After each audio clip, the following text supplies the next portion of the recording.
और क्या कोशिश रहेगी आपकी? इसके पहले मैं जनरल सेक्रेटरी था, अभी उससे भी ज़्यादा बढ़कर मुझे सदर का एक पोस्ट दिया गया है।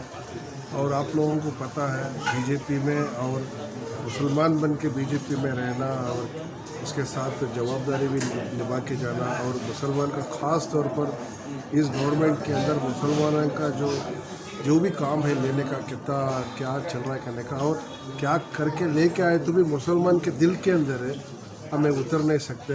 वो जो गवर्नमेंट और मुसलमान के बीच में एक ब्रिज के बन के हमें काम करना चाहिए, करने की कोशिश करें। तो आप कह रहे हैं कि मुसलमानों के दिल में आप उतर नहीं सकते, तो कैसे आप काम करेंगे?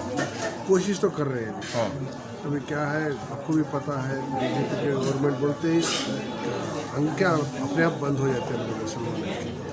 फिर भी हमें, अभी मैं जब कॉरपोरेशन में इलेक्शन लड़ा, पूरे बेंगलुरु के अंदर हाईएस्ट लीड में मुझे जिताया गया। मुसलमानों ने बीजेपी को जिताया गया, मुझे जिताया गया।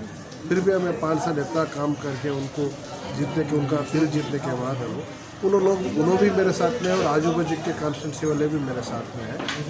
और ऐसा ही सभी बेंगलोर के अंदर जितने भी ये दरगाह हैं, औकाफ के जितने भी प्रॉपर्टीज़ हैं, और मुसलमान का कितना भी परेशानी है, ये सभी दूर करना, और KMBC के जितने भी फंड सभी रिलीज़ होने का है, ये सभी ये काम सभी हमें बहुत जल्द से जल्द हमें उसके ऊपर ध्यान देना है।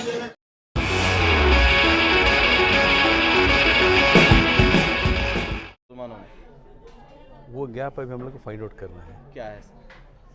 जो गैप है वो फाइंड आउट करेंगे इंशाल्लाह। जिसे सदर साहब बोलेंगे उसको हम पैचअप करते आएंगे इंशाल्लाह, और आगे जाके कोशिश करेंगे हम लोग भी, हमारा भी कुछ एक प्लेस हो जाए, अच्छा प्लेस हो जाए।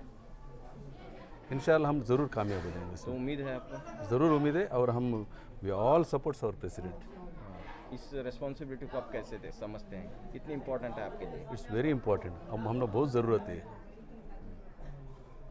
ये हमारा। और हमारे ऊपर एक ऐसा रिस्पॉन्सिबिलिटी अभी दे के है, हम लोग को तो करना ही है, और हम लोग इंशाल्लाह इसमें ज़रूर कामयाब होंगे।